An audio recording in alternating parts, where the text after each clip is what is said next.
السلام علیکم، میں اسماعیل آج ایک اور بہت پیارے واقعے کے ساتھ آپ لوگوں کی خدمت میں حاضر ہوئی ہوں۔ میں جس مقصد کے تحت آپ لوگوں کو یہ واقعہ سنانے جا رہی ہوں، کوشش کروں گی کہ آپ لوگوں کو سمجھانے میں کامیاب ہو سکوں۔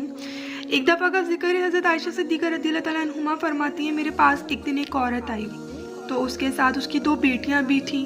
میرے پاس کھجوریں 3 ہی تھیں۔ میں نے اس بی بی کو وہ 3 کھجوریں دے دیں۔ اس کے ساتھ اس کی جو 2 بیٹیاں تھیں، اس عورت نے وہ 2 کھجوریں تو اپنی بیٹیوں میں تقسیم کر دی، ایک ایک کر کے۔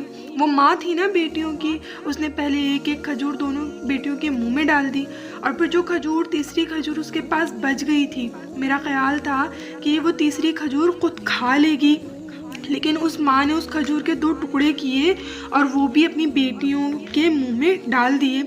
حضرت عائشہ صدیقہ رضی اللہ تعالیٰ عنہما فرماتی ہیں، اس کا عمل اتنا حسین تھا، اس بی بی کے اس عمل کے اندر اتنا حسن تھا کہ میری آنکھوں میں وہ بات رہ گئی، میرے دل میں رہ گئی، میری روح میں یہ بات سما سی گئی۔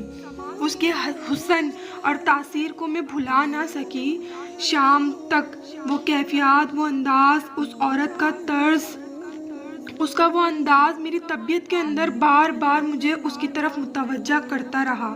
شام کو محبوب صلی اللہ علیہ وآلہ وسلم تشریف لائے۔ نبی پاک صلی اللہ علیہ وآلہ وسلم جب تشریف لائے تو نبی پاک صلی اللہ علیہ وآلہ وسلم کو جب میں نے بتایا، میں نے کہا حضور بی بی آئی تھی، اس کا چہرہ بتا رہا تھا کہ وہ بھوکی ہیں، لگ رہا تھا کہ کئی دنوں سے کھانا بھی نہیں کھایا۔ میرے پاس 3 ہی کھجوریں تھیں۔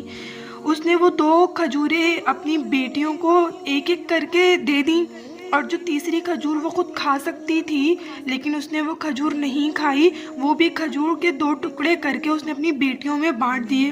حضرت عائشہ صدیقہ رضی اللہ تعالیٰ عنہما کہتی ہیں، دیر تک حضور صلی اللہ علیہ وآلہ وسلم میری بات سنتے رہے، دیر تک میری طرف دیکھتے رہے، اس تصور کو، بیٹی کے پیار کے اس ذائقے کو دیر تک محبوب محسوس کرتے رہے، اور پھر فرمایا، عائشہ، جو دنیا میں بیٹیوں کی وجہ سے آزمایا جائے گا، جب قیامت کا دن آئے گا تو اللہ تعالیٰ اس سے حساب نہیں لے گا، بے حساب ہی جنت میں داخلہ عطا فرمائے گا۔ اللہ پھر اس سے حساب نہیں لے گا جو بیٹی کے سبب سے آزمایا جائے گا۔ یعنی حضور صلی اللہ علیہ وآلہ وسلم نے باپ کو کہا، بیٹی کو مصیبت نہ سمجھنا، اگر کبھی اس کے سسرال سے جھگڑے کا پیغام آ بھی جائے، اگر کبھی دوبارہ تجھے اس کی طرف پلٹ کر جانا پڑے۔ نبی پاک صلی اللہ علیہ وآلہ وسلم سے کسی صحابی نے کہا تھا، یا رسول اللہ صلی اللہ علیہ وآلہ وسلم، بہترین صدقہ کون سا ہے؟ حضور، بہترین صدقہ کون سا ہے؟ وہ میرا مال جو اللہ کے راہ میں خیرات کروں تو رب مجھے زیادہ اجر دے گا، وہ کون سا صدقہ ہے بہترین؟ آپ مجھے بتائیے۔ تو میرے نبی پاک صلی اللہ علیہ وآلہ وسلم نے فرمایا، اگر تیری بیٹی واپس لوٹ آئے، طلاق کی وجہ سے لوٹ کر آئے یا بیوہ ہو کر واپس آ جائے، تجھے اس لوٹنے والی بیٹی پر اگر کچھ بھی خرچ کرنا پڑا تو تیرے رسول کا وعدہ یہ ہے کہ اللہ تجھے اس روپے پر سب سے زیادہ اجر عطا فرمائے گا، اس پیسے پر اللہ تعالیٰ تجھے سب سے زیادہ اجر عطا فرمائے گا جو تو اس لوٹنے والی بیٹی پر خرچ کرے گا۔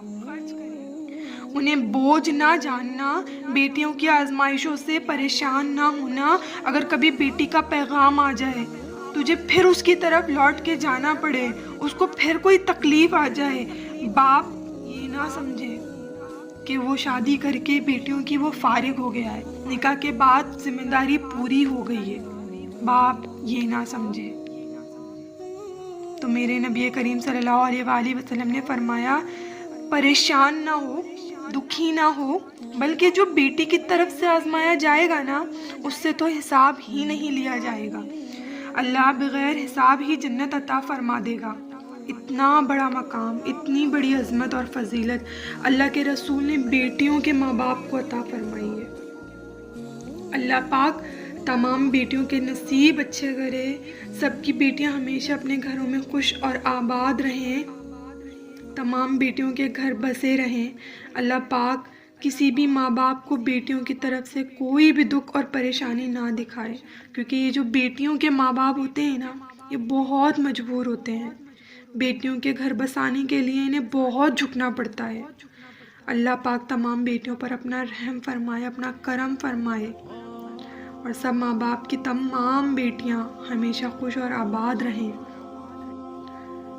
دعاؤں میں یاد رکھیے گا، خود بھی خوش رہیے گا اور اپنے آس پاس کے لوگوں کو بھی خوش رہنے دیجیے گا۔ جزاک اللہ۔ گر تم نہ کرو گے تو کرم کون کرے گا، گر تم نہ سنو گے تو میری کون سنے گا، میری کون سنے گا۔ زہرا کی مصیبت کا تمہیں واسطہ لی، زہرا کی مصیبت کا تمہیں واسطہ لی، مشکل کو میری حل کرو مشکل کشا لی، مشکل کو میری حل کرو مشکل کشا لی۔